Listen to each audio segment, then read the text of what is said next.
Fayya Bonadaadu Babaaroo Fayyaa nageenyi sanbanaadha amma takkuno booran dirree yaabaloo keessatti argamna warri kan katuulama Oromoon an Finfinnee irraa yaa'ume yaatee hara dheerallee qaxxaamurtee horii isaanii qofaanitillee ilaalle dhufne boora waan ni jira ilaallaa jedhanii ammaan ta'uwaan qaban buuyyoolleen odoonaa fi wanni nyaatan bisaan boottee wanni tokkollee nafin dirree yaabaloo keessatti argaman nu jechaaniti gochaan goonedhaan dhaadannoo qabatanii angaftichi isaanii warri tuulama akkana dhufte ijoolleen dhalattoota Finfinnee fi naannawa Finfinneetii kunoo armatti argaman. Jalqaba bagna kan dhuftanii horaa bulaa deeman asii jenna. Karaa dheeraa kana deemtanii hawaasii horsiise bulaa Booranaa hawaasa keenya hangafa jechaa miti gochaan biratti argamuu qabnaa jettanii gidduu keenyatti argamtanii jette kuno angaftichi booran biratti argame warkan keessa dhalaariyya waliin jirti ijoollee Oromoo tuulamaan dhurirraa akkanuma jiraattota naannoo laaftoo jamoo akkanuma dhaloottootaan boolleen tanuma ilmaan Oromoo tuulamaa tun angaftichi odoo taa'ee daaru jiru odoo beela'u jiru odoo horiin isaa irraa obba'u jiru teennet keessa weellisaan keenya kabajamaaf jaalatamaa artistii Bulloo yoo sangeeta unillee kanuma ijoolleen teen dhibiillee tanuma Abbo Qaraafiixee maqaa walisan barsiisa eenyu siin jedhan. Ana. Ana Tufa Gammachuu naan jedhu. Tufa Gammachuu atoo. Yesan geetaun. Siyyuu Moosisaa. Firaa'ol Guddisaa. Inafuu Nagaatu. Badee Fayyisaa. Firaa'ol maqaa inni man ejen namo wanni warri fayyee dhufelleen hiriyaa hin kadhibiitti hafee ab Saggaayee Gammachuu ijoolleen teente Oromoo tuulama jechaaniti gochaa jettee yaa'um yaate waan horii ofii haqiisii qabdulleenitti ilaalle nagarra warqeen irra afaalle jennaan ammallee jajjabaadha jennaan waan qabnullee dheeba. Debo beelalle rakkoolle bal'innalle waliin qabnu odoo angaftichi beela'u nu akkamiin qeeteen keette teennetta yaa'um yaate gaaddis isaaniiti kuno laf bonaata dhukkee ammaan tan dirii yaaballoo keessatti argamu magaalaa yaaballoo walii wanni warri fayyee dhufelleen kuno kana akkanum midhaanii bisaan boottellee cuftinu dudduub jira keessa warrum keessa isan gaafadhaa akkamiin kakkaatanii dhufuu dandeetanaaf habbada. Uummata keenyaaf balaa bona dheerachuun irra dhiikanaaf margaa fi bishaan yeroodhaaf Booranaaf afaan hin ta'in gochaan hirmachuuf kan garan kanaaf jennaye Firaa'ol maan jette? Kuma siin jedhi jechaan otoo hin ta'in gochaan Booranaaf jechaan otoo hin ta'in gochaan Boorana Boorana jen ayyaabsuyyuu hirmachuu qabaan jedha. Aye war dhibi Oromoo hagada felleemaan dhaamtaf. Hirmachuu qaban. Artisti yoo isaan geete uumaan jettatammoo. Oromoo rakkoo irratti waliin ilaalu walii birmachuun beekama.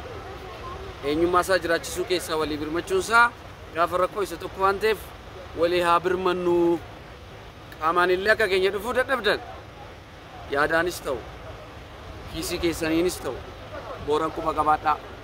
Jenno ribuli deeban. Oromoon duris har'as tokko ta'uusaa kan itti agarsiise ta'uusaa argine. Jenna abbi dheeressa horii buli deeban. Abbi tufa. Oromoon ol qarqaaruun dirqama isaati bira ejjechuu irreera. Yoo tokko taanee yoo ol bira ejjennee keenyaa matii hambiraatiif hin taanan jedhu. Jenna yee ammaa fi agammaan tana horii waan horii haduuf kan deebisan ijoollee ta'an akkamiin akka dhufuu dandeenyutti iyyuu sagantaa dhibii waraan kenna walti dachaana horaa bulaa deeban ennaane ammallee maqaa guutuu abbaliibee Booranaati maqaa ilmaan Oromoof Oromummaatiin gamkiyyalleen horaa bulaa deebana jedhe. Oromiyaan dhurirraa kaatee jechaaniti gochette dhuft keessaa weellisa kennaa jaalatamaa fi kabajamaa yoo san geeta unillee waliin jirre ijoolleen tun akka waliin dhiyaattuun akka dhalaa ariyyaa akka waliin nyaatte dhudde wal beektu dhiiroo kaa Booranaa dhaqqabnaa jedhe. Yosan mee haraka miyaatanii dhuftanii akkamiin wali qabamtanii armaan baasanii Booranaa dhaqqabdan. Nuti hiriyoota oolmaa tokko oolluudha. Booranni rakkoo keessa jiraachuu gaafa dhageenyu. Maaliif egaa hawaasa kanaaf jirra jennee maaliif kaanee waa tokko hin goonu jennee. Hiriyootuma qabnuun. Harka qalleeyyii harka furdeeyyii too hin jedhin. Waan qabdan kennaa Booranaa birmachuutti jirra jechuudha.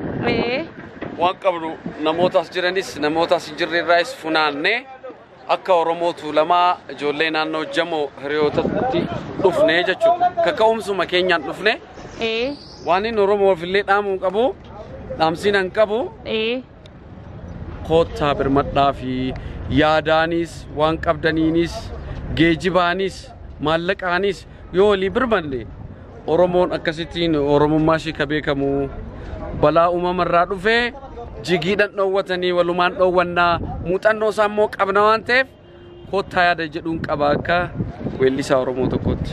Ejenna sana sumaanii artistoota Oromoo tagadafaniillee maan dhaantafme rakkoo booranii hee jiru gara baadiyyaa gulalle kun ammam seenuu jirra midhaan bisaan bootee marra waan namni nyaatullee tiimiin teessan tadhibiin ijoolleen midhaanii bisaanii dhufuu jirtu jira. Atamee akkam artistootatiin ammoo maan dhaamtaaf artistoota kennaaf. Ammatti artistoonni kaan biyya alaa jiru kaan biyyuma keessa jiranii namni gaa nutiyyuu naannoo torban tokko oliiti waan kanatti qophoofne maallaqa egaa walitti qabne booda konkolaataa argachuun konkolaataa booda immoo soorata loonii kana argachuun iddoo garaagaraati ala daddaatti ogeessa biraarraa walitti fidna. Kanaaf namoonni dhufaa jiran jiru artistoonnis ganaa dhufu warri hafillee iddoo jirurra taa'ee yaadaa fi qaamaan qolba qabaachuu qabaa qubanu qabaachuu qabaa jetti booranni booran jirra kuno ejen kuno booran jirtanii akkasuma hiriya heenka dhibii firaawolachuma jira firaawolilleen kuno ijoollee teennata Oromoo kee dibatanii maan jetta firaawol Save Borana qofan jedha. Save Borana ita Firaawol mo save my Borana Gochaan odoon ta'in jechaan odoon ta'in gochaan ejen horii buli deeman ejen akkuma afaan ijoollee irraa ijoollee warkeenna gargaarsa dhufellee irra dhageettanuu kalee immoo isaan achi kaanuu miidiyaan akka faana Addis TV odoo hin hafini miidiyaa hedduutti akka haan isaan dargaggeessa Addis Ababa ወጣቶች ንፋስ ስልክ ማን ይረዱፈኒ አኒ ቦራን gargaaruuf kun deemu jira ani gabaasani akwan dargaggeessa Addis Ababa ወጣቶች hundee warra gabaafatee jira gabaas dara ammoo akkanaaniti wanni dhugaan jirtana riyootumatti ijoolleen teenna odoo nami keenna hangafi keenna gostite warri keensa biheen beela'u jiru rakkatu jiru horiin beela obba'u jiru jedhanii wal gaafatanii warra keenkan keessa akkuma reefullee miidiyaarlee irratti arguu jirtanu warra jirtanii artistii yoo sangee ta'unillee kun waliin jira wanni isaan qabatanii dhufanii aga arraata siin baasan hedduulleen dudduubin jira namni